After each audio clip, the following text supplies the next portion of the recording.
I sat alone on a mountain. It shifted and rumbled beneath me, but I could almost reach the clouds. If I could reach them, I could tear them aside and see the stars again. "Don't look down," rasped the old voice with a chuckle. "Care for a game? Draw a poker? Hearts? Go fish?" Very funny, I muttered. "I try. We've got that in common." I stretched and strained to reach the clouds. Go away. Just a little bit farther. "Hey, you're the one dreaming me. You wake up," he said, with that purring of his cards. "So, what are you trying to do?" Get to the stars, I replied. If I can reach them, maybe they can help me. "Sakashi told you they were dangerous." Only to selfish ponies who try to use them to become super powerful and stuff, I said, as I started to push the clouds aside. I'm going to use them to help. I wobbled as the rocks beneath me shifted a little, but I kept my eyes turned upward. Nothing bad's going to come of that. "So thought Fluttershy," he rasped. "But you saw what came of trying to force a better pony." Well, making the wasteland happy, then. "And that's Pinkie Pie's thinking. You're just going from bad to worse now," he said, as he shuffled the cards beneath me. "Come on down from there, Blackjack, before you hurt some pony." I can't. I've got to help, I said, as I finally pushed the clouds aside. I could see the twinkling lights. "Help who?" the dealer asked from below me. "Why?" Because I'm going to turn into a monster if I don't, I said, as I reached up and pinched a star between my hooves. It glowed like a memory orb, but hot and terrible. "Oh? Then what are you now?" the dealer asked. I looked down to tell him to shut the fuck up, and I stood on P-21's corpse. And Glory, Rampage, Lacunai, Bottlecap, and Caprice lay further down the slope of corpses. Roses embraced the crushed body of her foal. Dozens of Crusaders lay in their still tattered cloaks, the filly patches fluttering softly in the breeze. Hundreds of ponies in Stable 99 barding. Thousands of ponies dressed as raiders. Enclave Pegasi littered the slope like broken birds. At the edge of my sight loomed the blasted corpse of Deus, the pulped remains of Gorgon, and the smoldering body of Blue Blood. And past them, the bodies continued further and further, till they blended with the horizon. "Told you not to look down," the dealer said, sitting on Rampage's face. The mass then shifted, and the slope collapsed beneath me. I fell through the darkness, my friends' bodies burying me in a crush of limbs, the star coolly looking on between my hooves. I jerked awake, knocking the box of Vanity's memory orbs across the sheets and sending them rolling across the wooden floor. I looked around, the images of the stars no longer quite so comforting. I sat up in bed, curling and pressing my head between my rear knees as my forelimbs hugged my head tight. Please, don't take that from me. Don't take the stars, I whispered to my poor, crazy brain. I finally calmed down enough to climb down off the bed and gather up the fallen memory orbs. One must have rolled under the bed, and I huffed softly as I lay down on my stomach as I peeked under for the orb. Wait, orbs? 2 memory orbs glimmered at me from under the bed. What, were they breeding now? Very carefully, I pulled the pair out. One was quite dusty. I put Vanity's orb back in the case, looking at the newcomer, Marigold's. I touched it to my horn. Please, please, please, please, I begged, trying to make my horn work. A flicker, and the world faded away. This unicorn mare fit me like a sock. Even her glasses felt like my glasses. Her headache matched my own. All she needed was a runny nose and a scratchy throat, and we'd be interchangeable. I also knew this building. This was the Fluttershy Medical Center, and I even knew this hallway, even though it wasn't half lit and painted with a blood-lettered play. She stepped into Redheart's office. I at once noticed that the stacked-up papers and files seemed even higher than when I'd visited. The tired mayor behind the desk pushed her glasses back and gave a frayed smile at my host. Thank you for coming, Marigold. I know this is terribly short notice. Well, you made it sound like it was life or death, Marigold said, in a soft and thoughtful voice, edged with some tension. Why else ask me to come out here in the middle of the night? Redheart trotted around from behind the desk to put a hoof on Marigold's shoulder. I know this has been a difficult time for you. Difficult? Marigold said, in a soft, taut voice. Spending 3 years of my life on a dream I've had for as long as I can remember, only to get pulled for a medical review 2 weeks before the launch. Yeah, I suppose that counts as difficult. It's been challenging for all of us with the assassination attempt. Big Macintosh's funeral last week and all, well, yes, difficult. Redheart then pushed a file towards Marigold, and she glanced down. Marigold, PEH medical authorization denied. And then atop it, medical waiver, approved. Her eyes went over those stamps once, and then twice. So, I'm glad I can make things a little less difficult for you. Why? Marigold asked in shock. Because we reviewed the test results for your heart and found them less severe than we anticipated. And because Fluttershy knows what it's like to have a dream. And because we need your help. Marigold frowned as she walked to a cushion and took a seat across from the elderly mayor. Redheart gave a small smile. Fluttershy has a dire medical emergency involving a pregnant mare. Without your help, she may lose the foal. My help? But how can I help? I'm an astropony and an astronomer. I don't know anything about medicine. Fluttershy wishes to perform a procedure that will transfer the foal from the patient to you, making you a surrogate mother. Marigold's ears stood almost upright at this. You want me to what? To have a baby? Yes. Redheart replied calmly. Afterwards, she'll be transferred to an MOP full services caregiver. You won't be expected to raise her. As Marigold balked, Redheart continued. I know this is hard. Normally, we wouldn't even attempt a surrogacy spell like this without far more preparation and counseling. But when we reviewed your files, we found you to be an ideal candidate, and time is critical.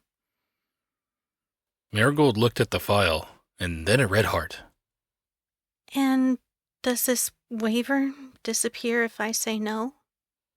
And from her tone, I knew that she'd walk if it did, even if it cost her her dream. No, Marigold. That was Fluttershy's and my final decision. You don't have to do this. But from the look in the pale pony's eyes, it was clear that she was desperate for Marigold to agree. But we hope you will. Marigold reached up, rubbing her temples with her hooves. It's going... don't you realize it's going to be pretty funny if all of a sudden I look pregnant? The foal is currently the size of a chicken egg. It'll be months before you start to show. Not to mention suspicious that I was turned down and then got a waiver. Some pony's going to raise a red flag. She said as she chewed on a hoof nervously. It might, maybe, foul up the mission. Well then, you should say no. Redheart replied in a no-nonsense tone. I know you're willing to face terrible risk. This is no less a risk. Perhaps even more dangerous than going to the moon. But I can tell you that the mother needs this. Fluttershy needs this. And I think a great many ponies will need it too, even if they never realize it. This is your chance to save one pony. I'd do it. But then, I'm an idiot. Marigold sighed as she looked at Redheart. I almost wish you'd blackmail me. That'd be easier. She said as she closed her eyes. All right. She finally agreed. What came next were a number of papers signed in a flurry. Clearly, she wasn't reading them all, just signing on the X's. Then, 2 unicorns gave her a number of injections, but I was relieved that none of them seemed to involve the horrible rainbow-colored sludge I'd seen with Gorgon's memory. Now, definitely woozy, she was led into a room decorated like a forest. There were actually living tree branches coming out of the walls. I wonder what kind of spell did that? A veil of leaves separated one half of the room from the other. On the far side of that thin barrier, a mare sobbed inconsolably. Shh, shh. It'll be all right. Fluttershy said calmly over and over again. The mare spoke in a voice thick with grief. You must think I'm terrible. I am terrible, Fluttershy. She stammered around the tears. No, I don't think that anymore. I think you're sad and hurting. And if I can help, I will. A blue eye peeked through the fall of leaves. Oh, the doctor's here. Are you absolutely sure? Fluttershy said, and there was another sob. Okay then. Just a little shot and we'll get started. The mare's thick voice said softly. Fluttershy, can you take it all away? Please? I can't. There's so much. A soft sigh. Of course. You kept my secret. I'll keep yours. Be kind. Then, a few minutes later, Fluttershy stepped through, gave Marigold one teary look, threw her forelegs around her, and hugged her with a teary sniff. Thank you. Thank you so much. Marigold relaxed and put her forelegs around Fluttershy, returning the gesture. She doesn't know, does she? Marigold said softly. Fluttershy shook her head. She couldn't bear it if she did. And she has so much to do. So very much to do that she was willing to give up her baby. She looked back at the leaves. If the public found out, she'd be finished. And if they found out about this, she'd be equally finished. But who? Marigold started to say, before she shook her head. I guess it's better I don't know. Fluttershy gave a sad smile and nodded. Hopefully, when the war is over, she'll be strong enough to remember and meet her again. And she'll have the opportunity, thanks to you. Fluttershy took her hooves. I know a lot of ponies look up to you for going into space and all, but this makes you my hero. I don't know about Marigold, but I felt damn good about that.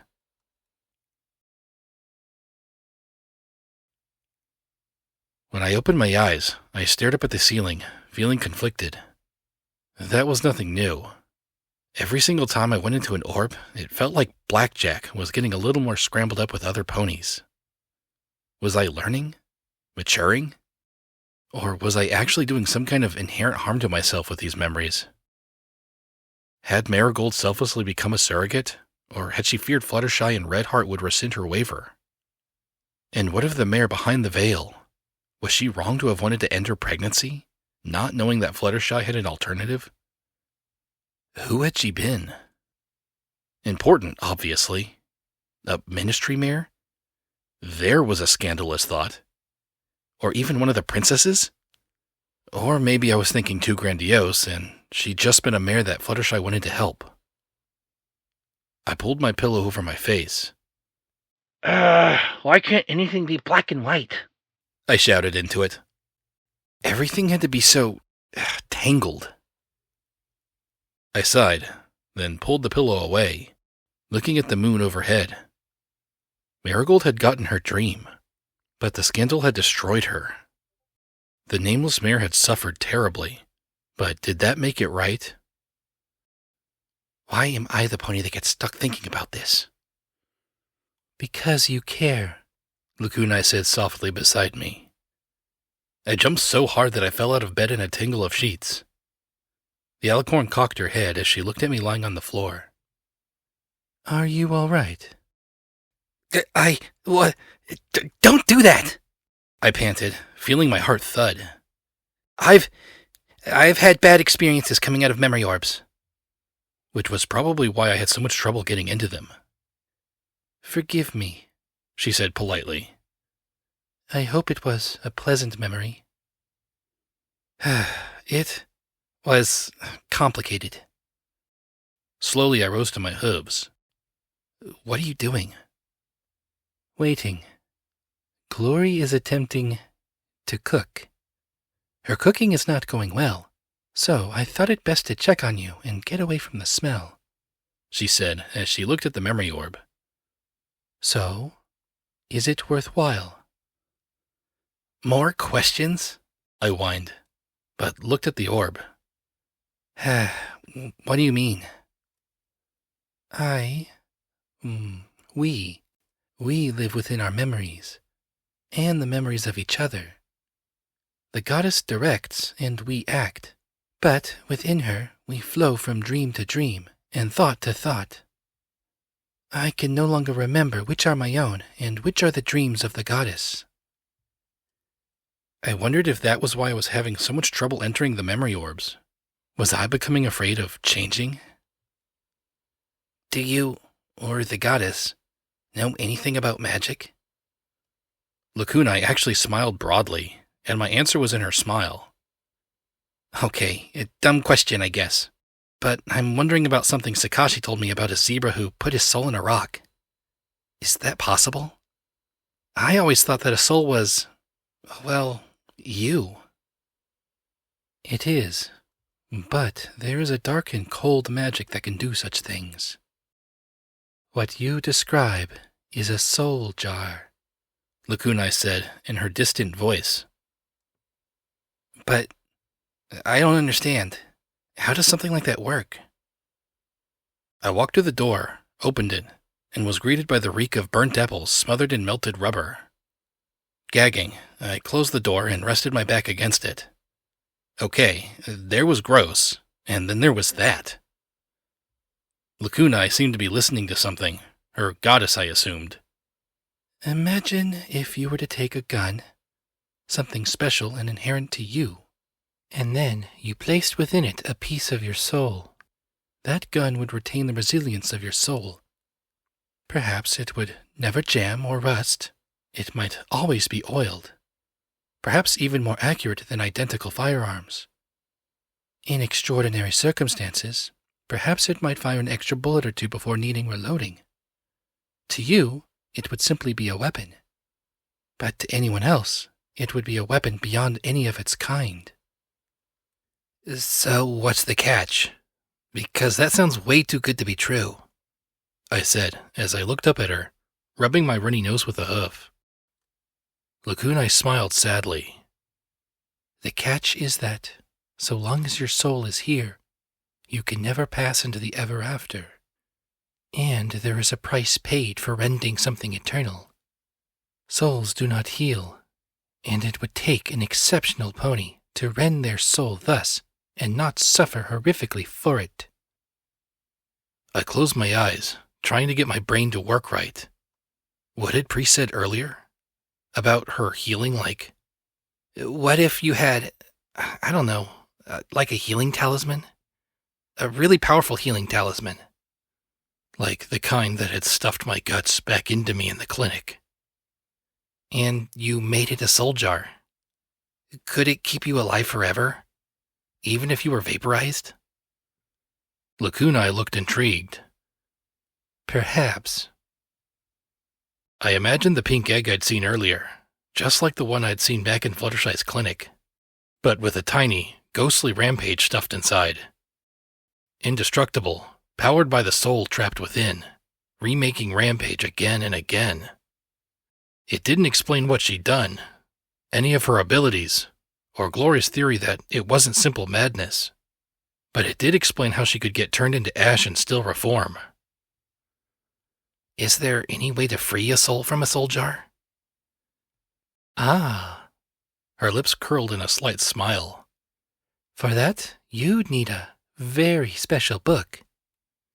I don't suppose you'd know where? Canterlot, perhaps, in the Ministry of Image. Something was off. Years of poker had taught me the little tells that something was awry. The hint of a smile, the tone, everything. We've been searching for one for a very long time. Canterlot? I huffed. May as well be in the core. It may, She replied softly. We know of one book for certain, but there are many others. A copy was seized by the OIA, but whether it was turned over to the Ministry of Image or not is unknown. Then her eyes looked at my pip book, her smile widening. But perhaps you possess a means to obtain it from the OIA hub, yes? I gave a snotty sniff, narrowing my eyes slightly. Maybe it was due to Caprice's games, but I just wanted to know for sure who was pushing my buttons. Funny, what kind of goddess would know? We do not need to divulge every... I smiled.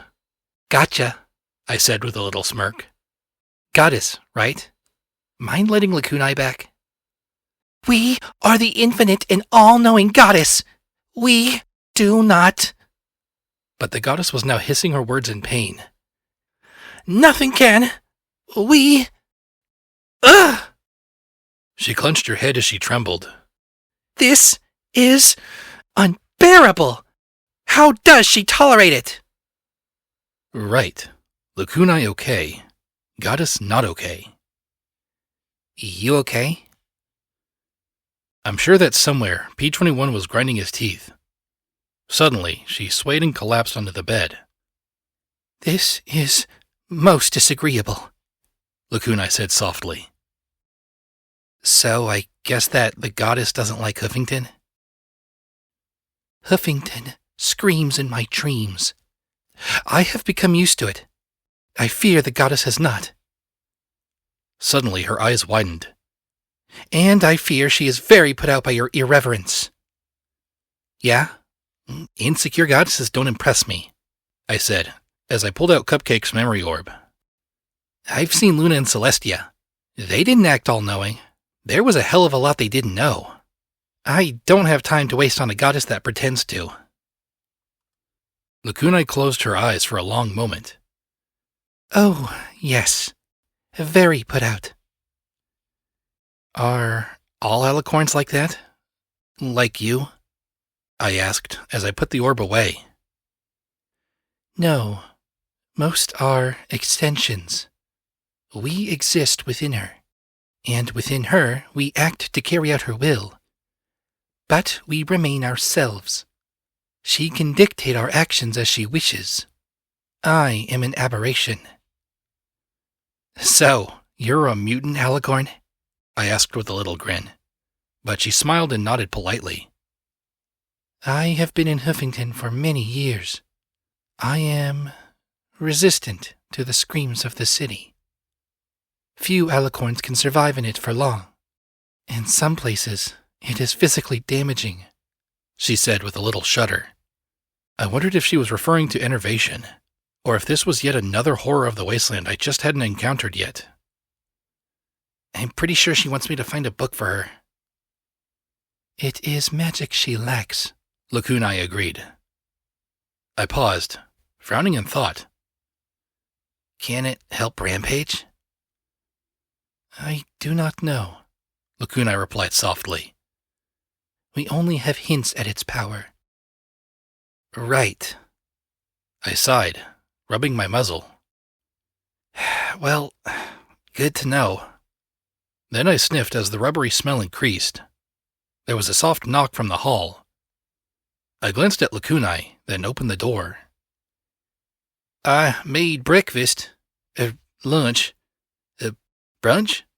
Glory said, trotting in with a tray balanced between her wings.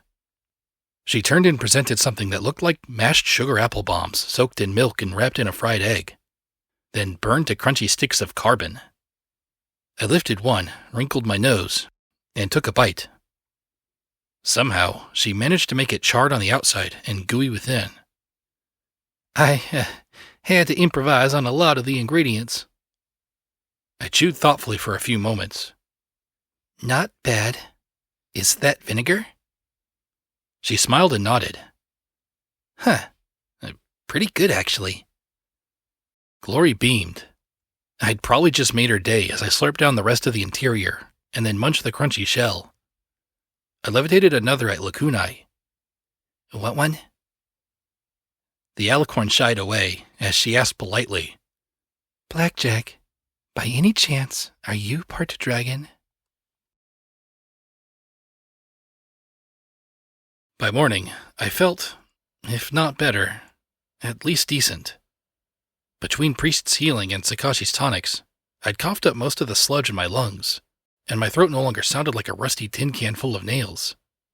While I had to admit that the smell was off, Glory's cooking really wasn't that bad. I thought that what she could do with the few ingredients rattling around in our packs was pretty creative. Rampage promptly told me that, if I suggested she try one, she would be aiming for me with her vomit this time. I took stock of my armaments, laying each weapon on the bed before me. The Dragon Claw for close-in work, then Cupcake's .44 Magnum revolver. After that, the 12-gauge pump-action shotgun, and finally, Taurus's rifle. The rest I'd traded, along with surplus ammo for these. I'd kept Folly, of course.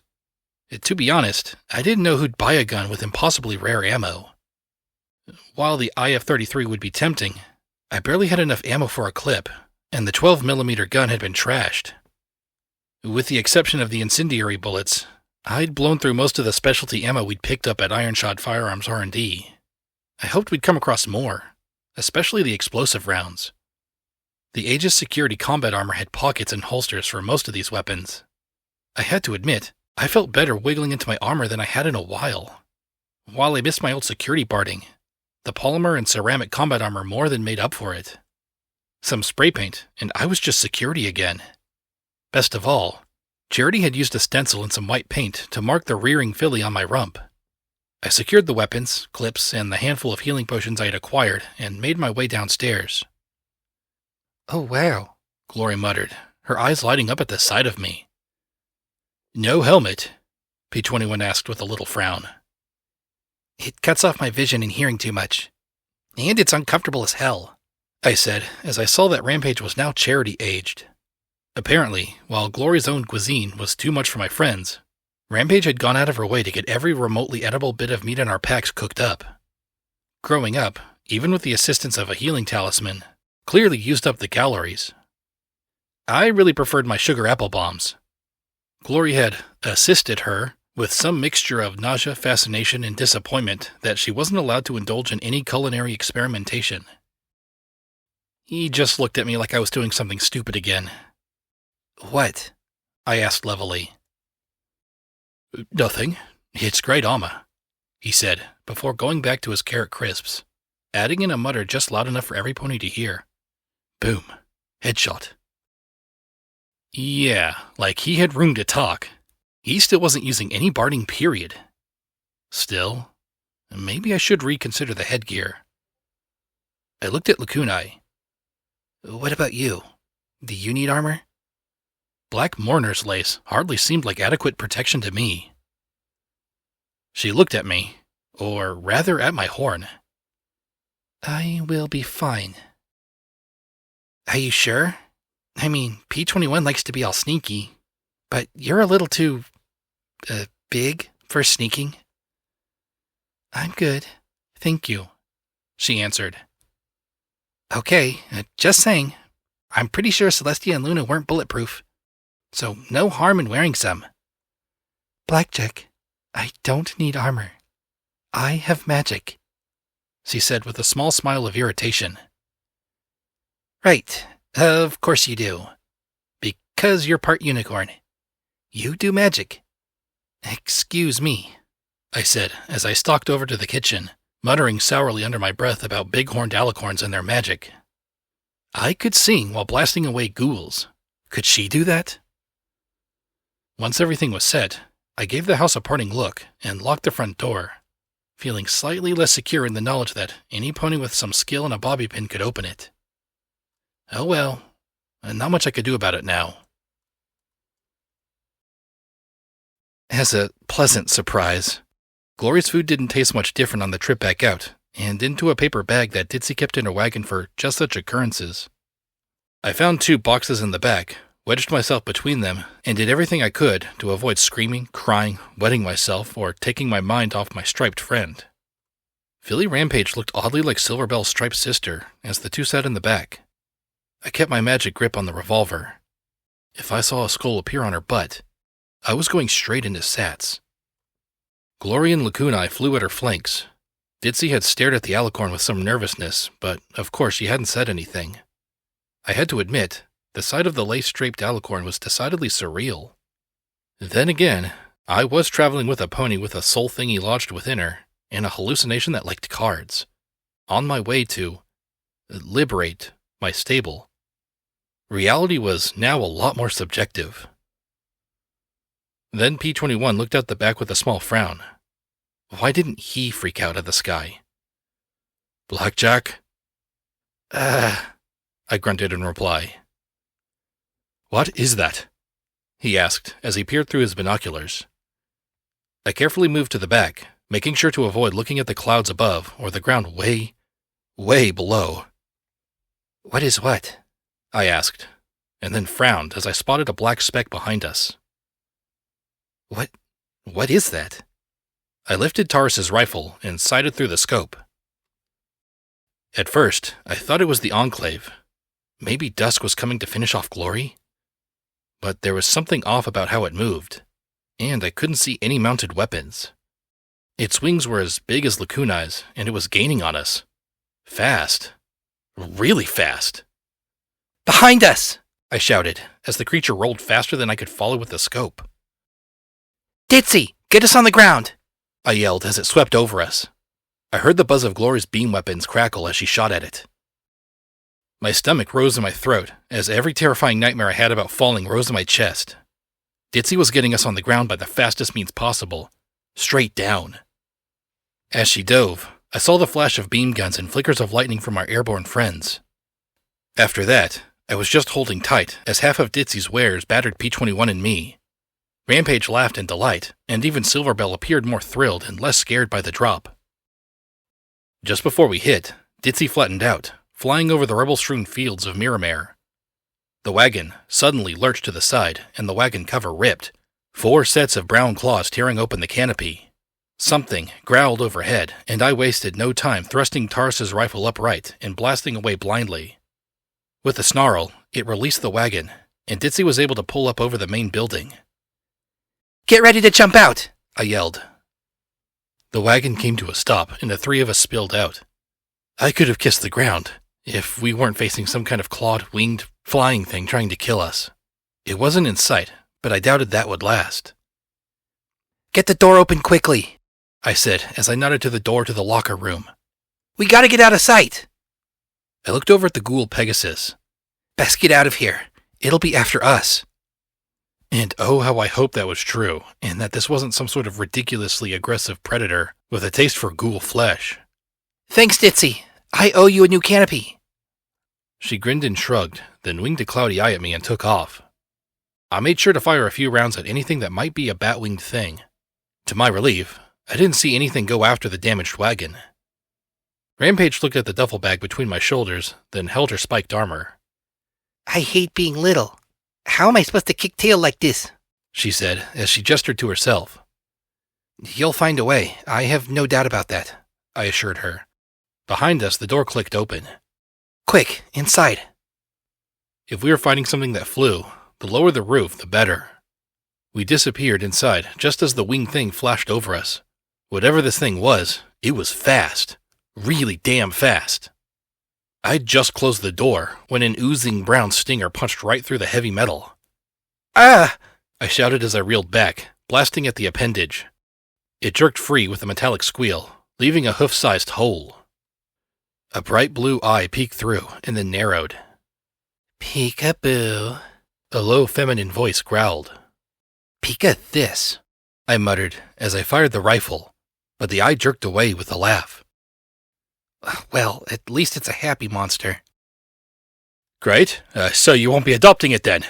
P21 asked, as he took a magic grenade and carefully positioned it at the base of the door, so that any pony opening it would flick the stem off the weapon. We quickly moved further into the locker rooms. It wasn't trying to come through the doors. Maybe it was going to enter through the second floor to flush us out? Well, you never know. It could have some horribly tragic sob story, I said as I rushed to the Marauders' lockers.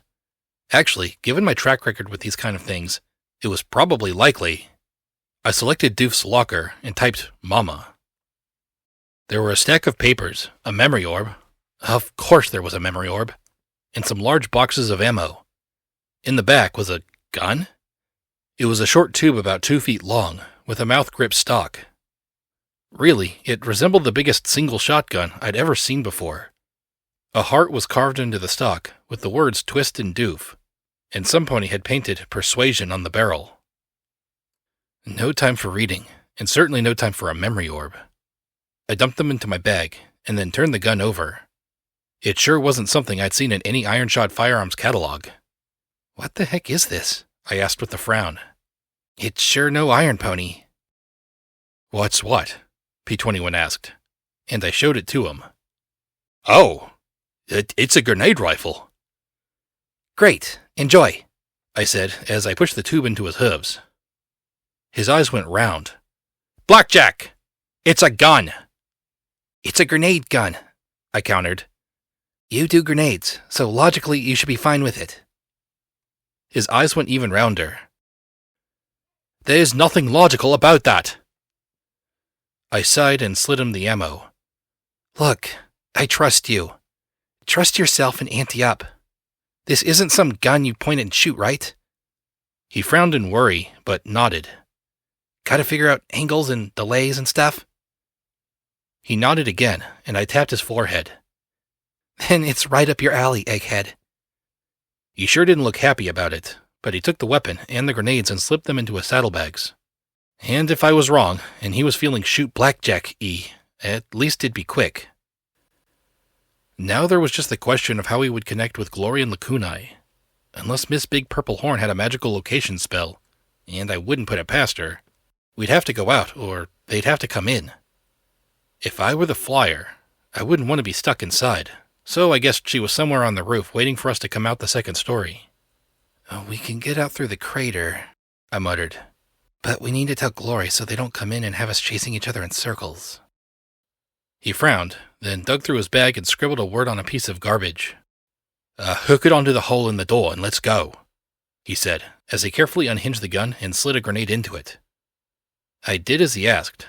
Unless the monster was standing right outside, the pair would see it when they checked the door. Why rads? Rampage asked. It's the official term for measuring the intensity of magical spell radiation, he explained as he looked back at us. So, unless the monster cracked open a copy of Scientific Equestria, or a big book of arcane science... Ah! I swept him up on my hooves and gave him a hug. Let go! I got a grenade! A whole lot of grenades! Blackjack! I got a smart pony, I said to Rampage with a grin. In the main hall, I kept my eyes up. Vermin had gotten in. Huge bloated mice that weren't much more threatening than radroaches, but still packed a wicked bite. I still wish the EFS would give me a scale of the bad guy-ness, but the bars were just red or blue. I had to watch for something a bit more substantial. I hadn't realized that something substantial was watching for us. As we made for the stairs down to operations, I heard the low growl rumble through the halls. My main did the pony pokey as we looked at all the open doors. Was it that bar by the barracks? Or the gift shop? Maybe somewhere above. Of course not. I just turned the corner to go down the stairs into operations when a great leonine shape pounced up at me. Its mangy hide was covered in bald patches and sores, but that did little to detract from its crushing weight or sharp fangs and claws. And wings? And stinger? What the fuck, Wasteland? This had to be one of Chimera's critters, right? How else do you stick a lion, bat, and scorpion together? Knocked on my back, I had no choice but to keep rolling. If it pinned me, I'd be dead. Fortunately, it had to hop to the top of the stairs first, and so I found my footing and levitated the shotgun in my white magical grip, just as it started a second pounce. Sats lined up 3 blasts to its head. 3 blasts stripped great bloody swaths away from its face and shoulders. Didn't kill it. I hopped away, avoiding a strike by its stinger tail as I fired and moved away. Its claws scraped horribly on my barding, and I was very glad all I'd face was a bruise. For the moment. "Another one!" P-21 shouted around the mouth grip of persuasion as he pointed it towards the second floor. The weapon made a curious thump noise and sent the grenade up to the second floor, where another of these monsters was starting down after us. The explosion took off the creature's legs. Unfortunately, there were more behind it, and they were far more wary. Rampage tugged at the drawstrings of my duffel bag where it had fallen. Blackjack, why'd you use nuts? I need my gear. "A little busy," I yelled, jumping and moving as quickly as I could.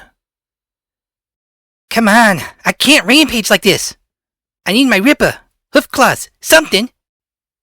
I sent my dragon claw skittering across the floor towards her. Thanks, she said happily, and started to saw through the knots. Rampage! I yelled in exasperation. P-21 smirked. Yes, he was actually smirking, as he fired another grenade to the top of the stairs.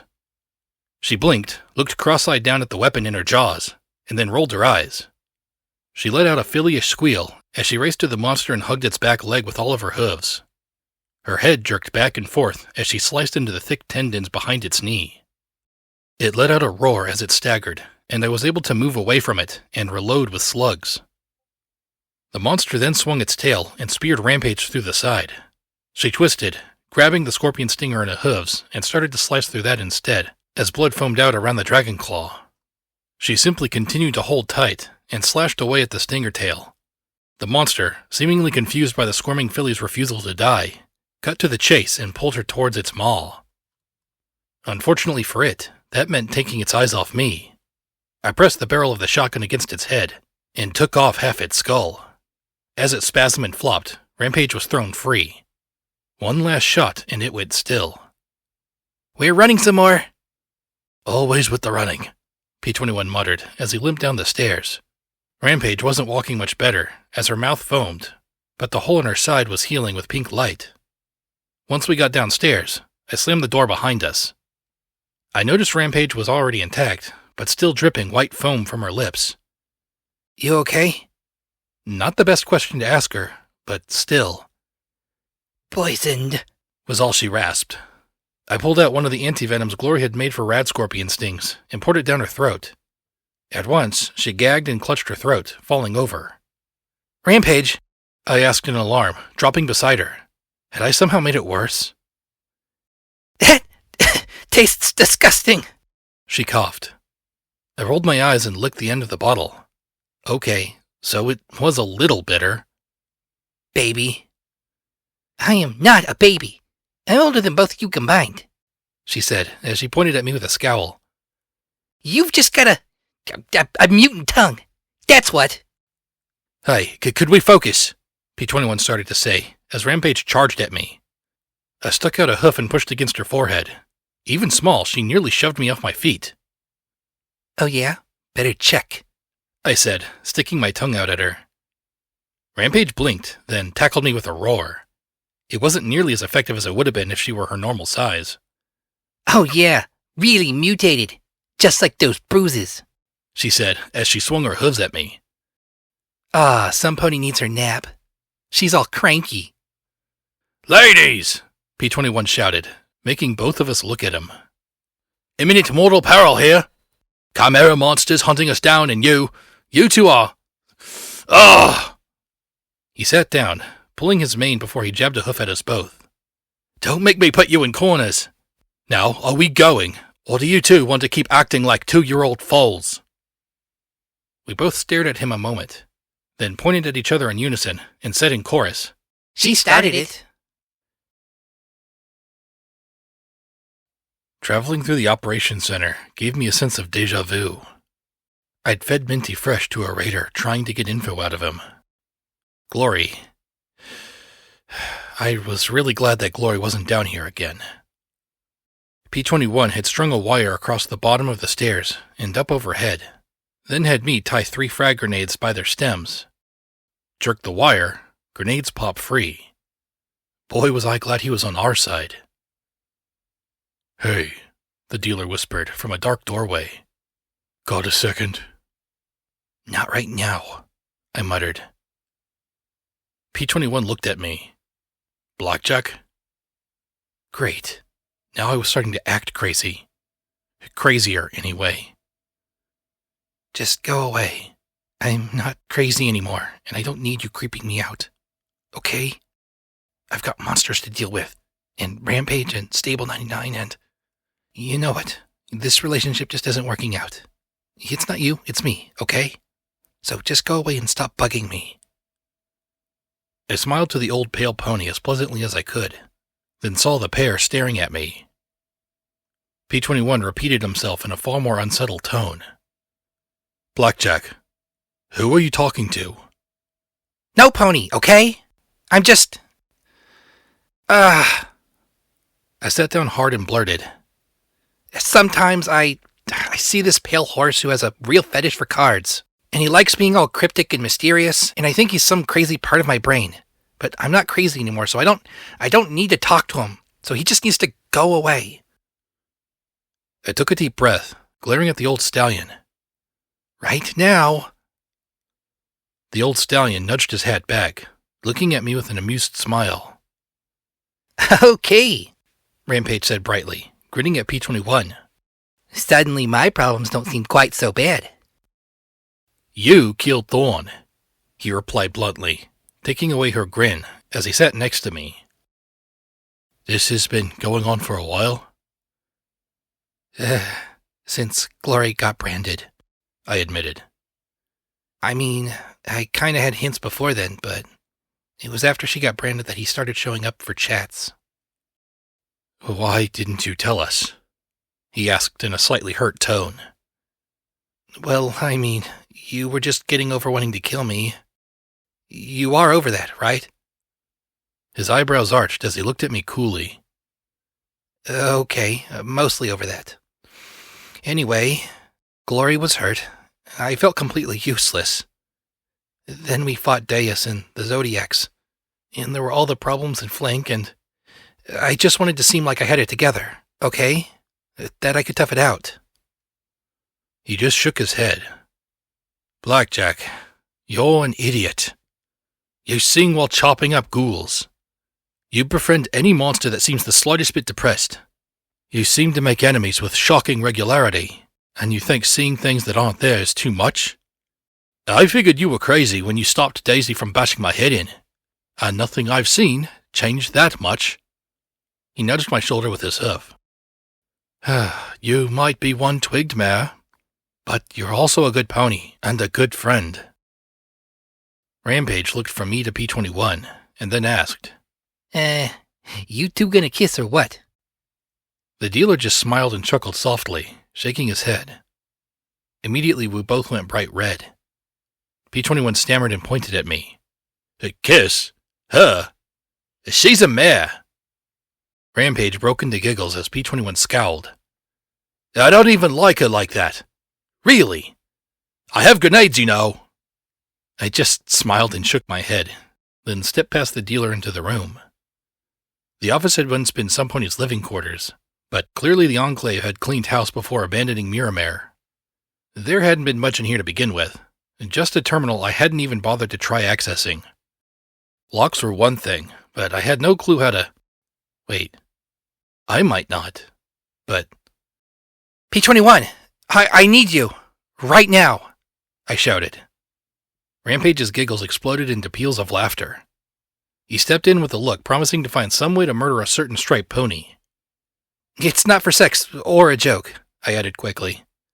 I stepped over the terminal. Can you access this? His scowl disappeared. Maybe. Let me see. He hobbled in front of it. Ugh, huge password. It better not be Maya setting up more sex dates.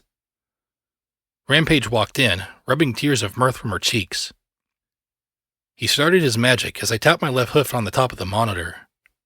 Then he hit a key, and the terminal let out a beep. Whoa, I'm in on the third try. That was lucky, he said, pleased at the turn of events. Yeah, luck. I looked over his shoulder. And so much for luck. Most of the files were auto-deleted. Looks like... Yep, just garbage here. Then he moved his cursor over one entry. Wait, here's one. Too minty fresh, from Lighthooves. Nice job getting that confession. I knew that Dashite was just itching to tell us her true contempt for the Enclave. Morning Glory's whole family is no better, really. It's in their blood. Can you believe she'd accuse us of misconduct?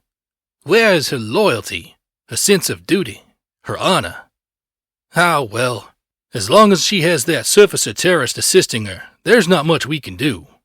Since she's insisted we brand her, I suppose that's what we'll have to do.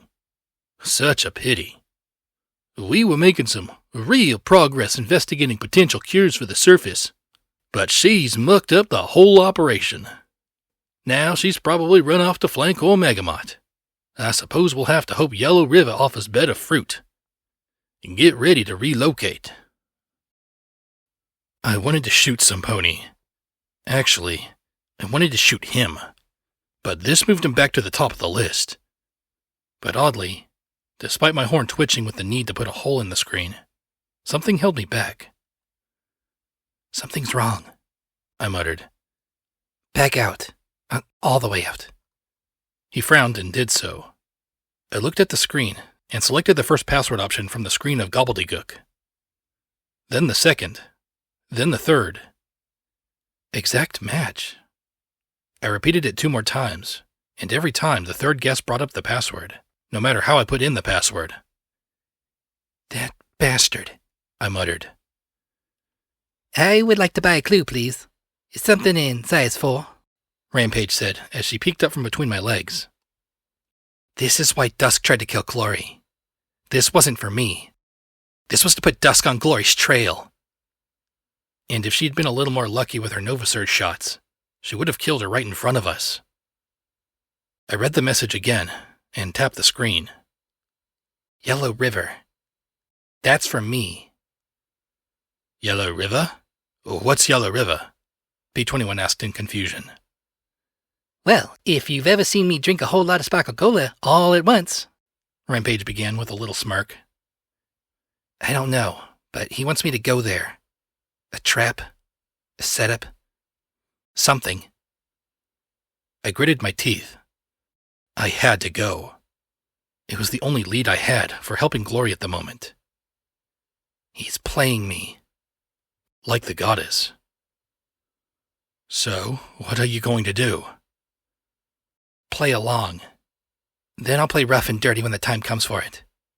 Find something to hang him with. And if all else fails, feed him to a hungry raider. Alive, I muttered. Yeah, right. Like any pony would do that, P21 began. And then our eyes met. His grin slowly slid away as he muttered sheepishly. Oh. Damn. Awkward. A loud explosion echoed through the operations hallway, followed immediately by a bestial roar of pain. Saved by the monster, P21 muttered. Blackjack, if there's a way out, now's the time. I agreed, giving the dealer a cold glare. Not that it mattered. He wasn't really there anyway. I just hated that disingenuous look of innocence he wore. We made our way out to the storage utility that had been blown out. Both of us took a pill of Radex, and then I held out one to Rampage. She just snorted and slid down into the hole in the concrete pipes in the floor. My pip-buck immediately began to spike, the readout showing a blue pony turning green and then yellow as the rads increased. I hoped that this wasn't going to be a long tunnel, or the whole thing would be moot. Thankfully, we were able to reach the open pipes at the base of the crater, and sure enough, there was Lacunae, waiting patiently. Was it just me, or did she look even, well, more alicorny? Her coat glistened, and her horn seemed to shimmer with potency. Radiation did an alicorn good, apparently. Good. You made it. I was about to come in after you. We must be quiet. Glory is nearby. I took a look around and my jaw dropped. That was a fuck ton of red bars. I passed P21 some right away, then gulped down some myself, not even getting to savor the sharp orangey flavor, before the four of us crawled up out of the crater to where an armored vehicle lay on its side. Glory sipped on a packet as well, looking at me nervously. Oh, good. You made it out, she said with clear relief. We're surrounded by manticores. Manta-whats? I muttered as we crouched in the hull. Everywhere I looked, there were more of the lion-bat-scorpion hybrids. How do you know what they are? Manticores are a constant threat in the wasteland, though they're usually not so well organized. I thought for sure that they had to be something from Project Chimera, but apparently some abominations the wasteland just whipped up on its own. I think that she's controlling them somehow. She who? I asked as I looked through P21's binoculars. Oh, she, her. Now this had to be something from Chimera. The tawny pony prowled back and forth on the roof of the main building. Her legs ended in razor-sharp claws rather than hooves, and the wings on her back were leathery instead of feathery. The scorpion tail she possessed snapped and stabbed at the manticores that didn't shy out of her way quickly enough, and with her lips parted, I could see a set of wicked fangs. As disturbing as she was, it wasn't as bad as the flock of manticores lounging around the airbase. I couldn't see how we were going to get 100 feet without one of them spotting us. And the radiation was still building up in us. Okay, we need to get the heck out of here, I said, as I looked at the twisted wreckage concealing us. Rampage was examining a heap of bones and some frayed and charred uniforms, while P21 seemed to be checking his grenades, and Glory took another Radex. Would you like to return to chapel? Lacunae asked casually. Well, yeah, that'd be great, but I don't know how we're going to get there without all of them piling up on us, I said, and then frowned. Are you telling me that you can return all of us to chapel? That's miles away. She took a long, slow, luxurious breath as she looked at the glowing crater. Right now? Most certainly. Right. 10 or 15 more minutes here, and it'd be moot. I trotted over to Rampage, who seemed to be staring down at the bones with a wistful look. Come on, Rampage. We're leaving. Huh? Oh, yeah, she said as she crawled through the gutted vehicle. For a moment, I almost joined her, but then I moved to look down at the same pile of bones. This far into the transport, the body was a little more intact. Nothing valuable, of course. Just a rotten, scorched uniform, 2 tin ID tags hanging around her neck, the junk of 2 centuries ago. Slowly, I took a closer look at the name stamped in the tin. Twist. I stared at another of Macintosh's marauders. Slowly, I bent down and nudged the brittle bones. Her hooves had pinched something between them, bundling them in the rags of her uniform. With care, I liberated the objects from her rags. The pictures were all partially burned, discolored, or water-stained. There were little mouth-written notes on the bottoms, smeared but barely legible. Twist on a playground next to a foal so alike that only Twist's glasses really set them apart. Weren't we alike back then, Apple Bloom? Twist standing in a candy shop with a sign that read, Peppermint, under 2 crossed candy canes. Too bad about my candy shop, huh? Twist standing proudly amid a line of recruits with a buzzed mane, the youngest and smallest, but looking eager to fight. Big Macintosh loomed beside her, giving her a brotherly glance. Look at my mane. It's so short.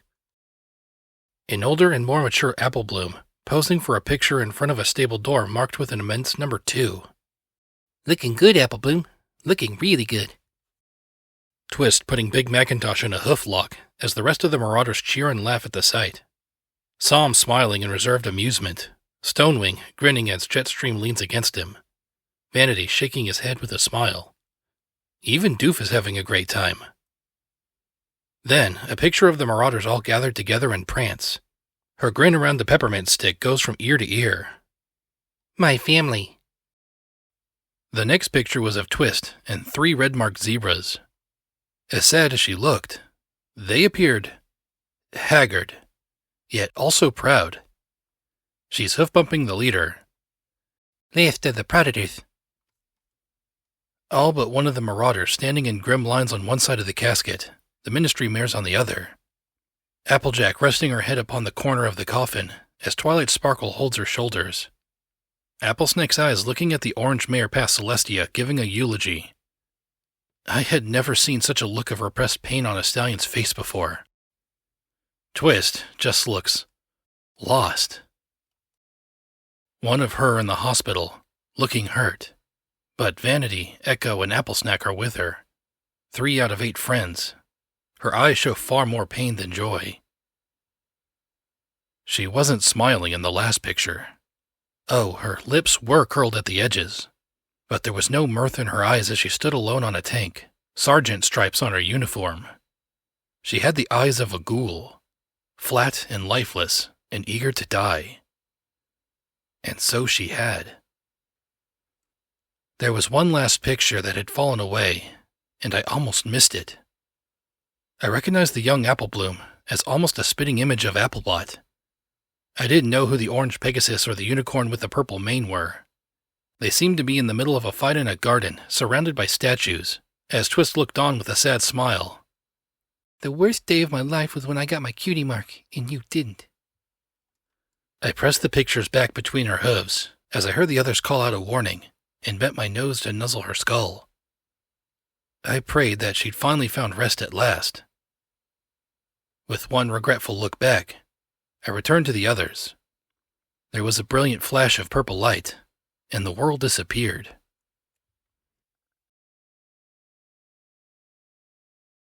Okay, I admit that I was a little frustrated. I had another monster pony after me, with a small army of flying monsters. I had no doubt, as I lay there in the post office, sucking down my 3rd Rataway, that she was probably already looking for us. Worse, if she found out we were in chapel. Why so gloomy? Adagio asked lazily, as the quartet collected around me. If it's about Thorn, it happens. Sometimes a cult won't even stay an hour before they take the walk. I gave a little smile to the blue colt. Thanks, but it's not that. It's just that I need to travel way up north, but it's become a lot more complicated. P-21 nodded. Yeah, he said, as he looked at a crude map Priest had drawn for us. We'd have to travel all the way south to flank, head into the hills to cross the river upstream of the dams, north through Society territory, past the collegiate ponies in Huffington U, past all the enclave at the Skyport, or sneak past Paradise, get past the Steel Rangers, and cross the river again, near the coast way up north. It was going to take weeks. Lakunai wasn't familiar enough with anywhere up north to teleport to it, even if it was inside her range. So, why don't you just take the boat? Medley asked, giving us a look that questioned our intelligence. P-21 and I stared at each other. In all our time in chapel, no pony had ever uttered the syllable boat in our hearing. There's a boat? P-21 asked sharply. She rolled her eyes. Stable ponies don't know nothing. Of course there's a boat, the chartreuse unicorn filly said. The seahorse goes up and down the river all the time. Her captain's a bit off, you know, but she's the only one brave enough to risk it. I looked at her skeptically, and then took out the Hovington edition of the Wasteland Survival Guide. After flipping through a bit, I found an entry on the Hovington River. No visit to the Hovington area is complete without spotting the Hovington River. The largest river in all of Equestria in our times, the Hovington River runs from Equestria's second largest lake to the sea. Its progress is only interrupted by the dams south of the city that continue to provide power to the region to this day. Now, you might be tempted to stop and take a swim, or, if it's a rare day, take a drink. Take my advice and don't. Upstream contamination has made the water mildly radioactive and tainted. That's led eradigators and river serpents of prodigious size and appetite to spawn. Even if none of that gets you, the river is choked with debris, and its current is powerful. All the rain goes somewhere, ponies. For the folks desperate to travel along the river course, there's always a few brave souls willing to make the trip for caps. The most successful ferry is the Seahorse, which is still operating even after years on the water. The passenger is recommended to bring plenty of caps for the trip. However, the captain is quite erratic in his pricing. Allegro nodded. Yeah, the captain's one rough, tough, twigged pony, but they're always good for getting us up and down the river. Doesn't deal in slaves, and so long as your caps are good, the captain's usually fair. Well, crazy, but fair. I looked at P21, beginning to see a pattern. He grunted sourly, looking at me. Another unstable pony. Wonder if he's as twigged as you are. What? I said defensively to the snickers of the four. Giving P21 a slightly incensed look, I asked Allegro. So, when does the boat stop by Chapel? She's here now, the red colt said with a grin. Now? As in, right now? P21 asked, as he and I looked at each other. Yep, she's tied up under the bridge. Charity's doing her trading right now. With one last look at each other, we turned and raced to the door. I really didn't know what I expected when I thought of the word boat. Could it carry 5 of us? Would it be safe? Fast?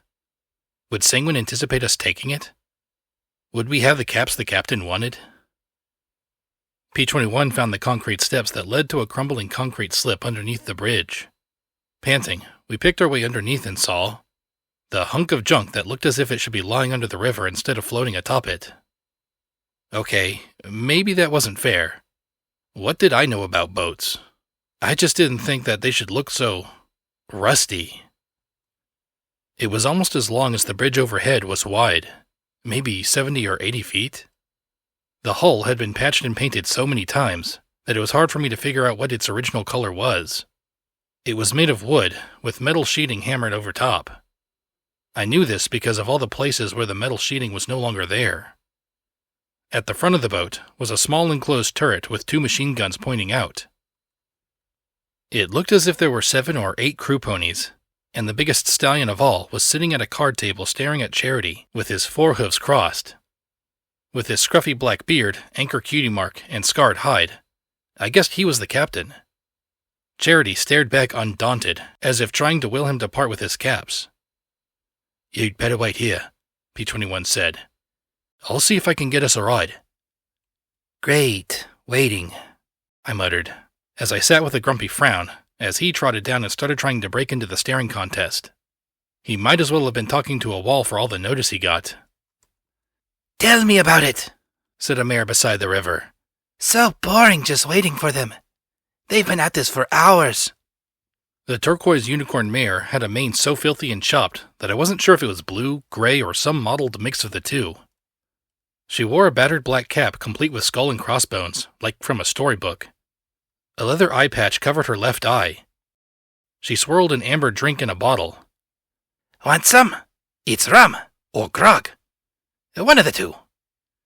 She glared at the contents suspiciously. Sneaky little drink. Sure, I replied as I joined the inebriated mare, plopping down beside her and taking a swig. Rum, or grog maybe, I discovered, was a bit sweeter than my preferred intoxicant. That's not bad. She offered her hoof. Thrush! Blackjack.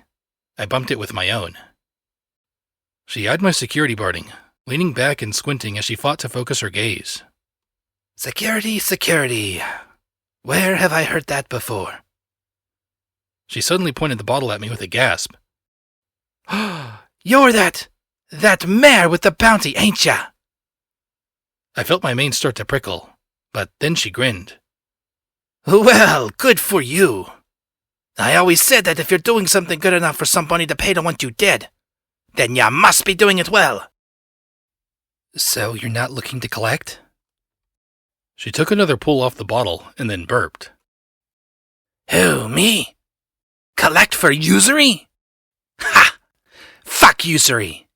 Fuck her right up her ass with an anchor. Bitch wanted me to transport slaves for her. She scowled at me.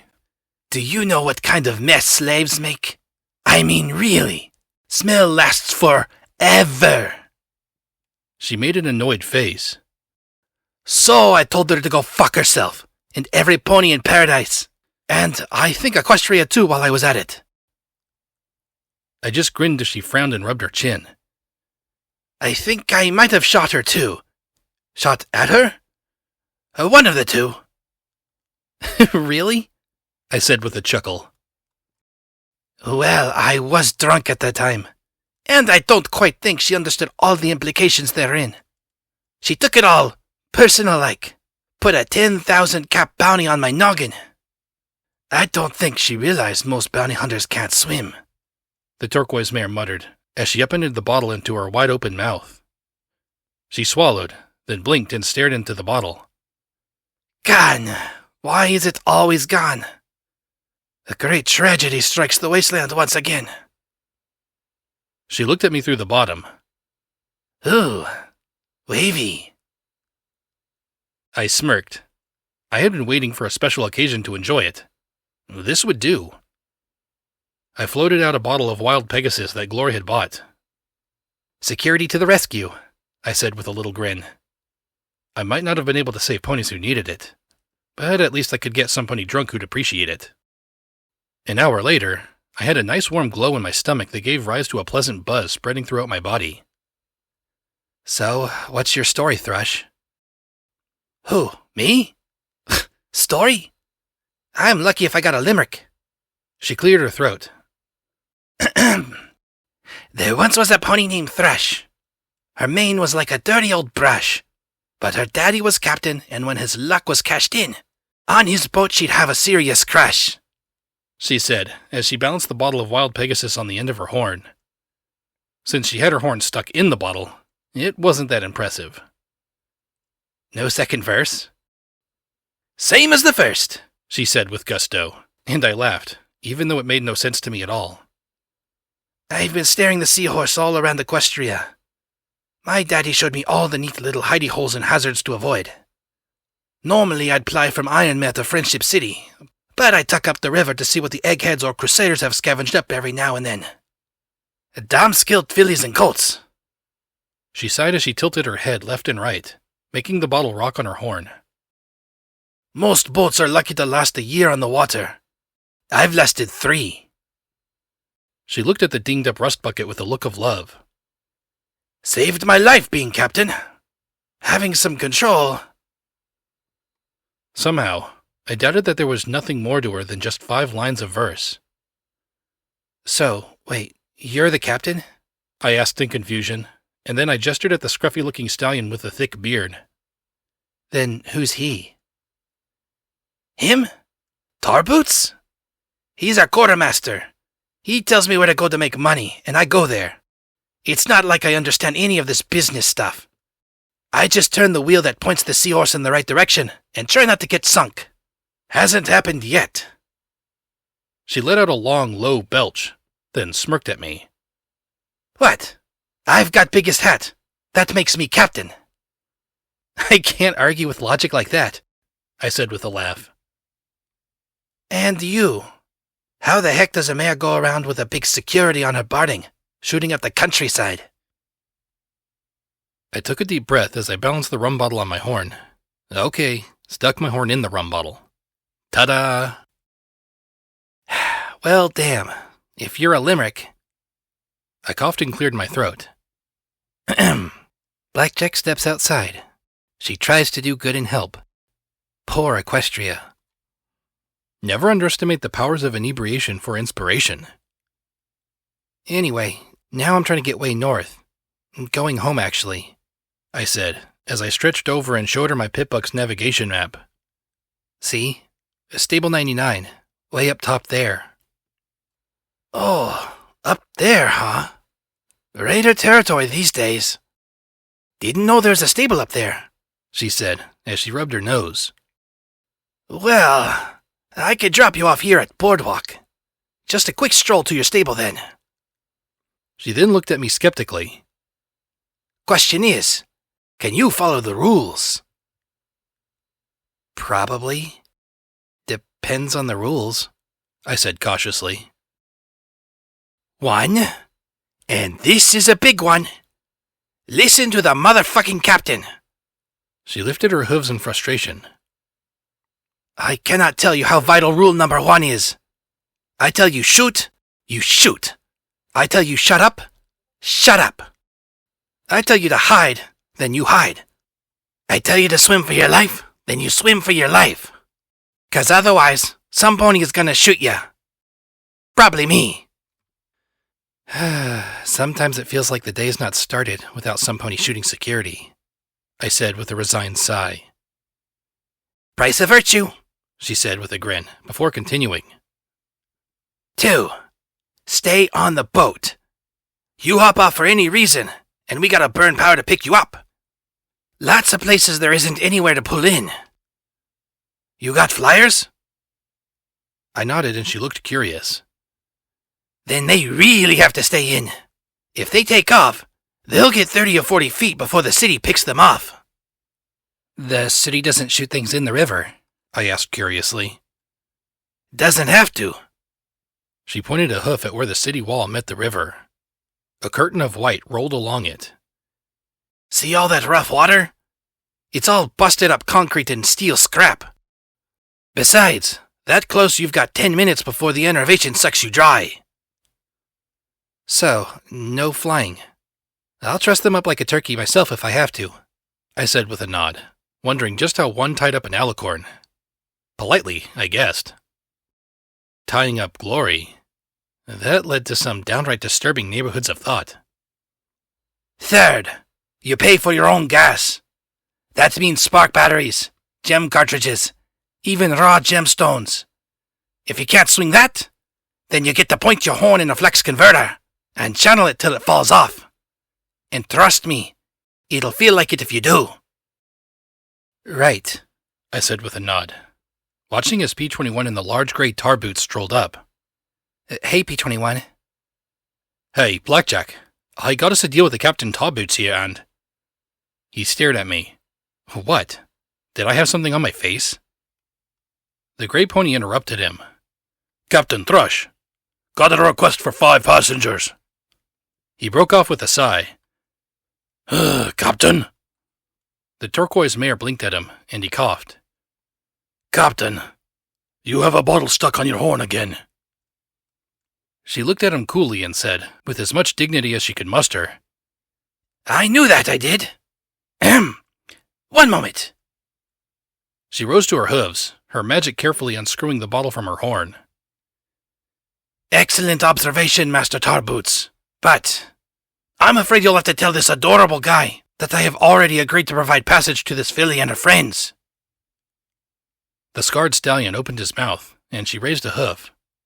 No, Master Tarboots. This is an adventure. I looked at her with a wide grin that was mirrored by the turquoise unicorn, and bumped hooves against hers. You bet. I'll get every spark battery I can, even if I have to tie Charity up in a sack to do it. Okay, maybe I wouldn't go that far.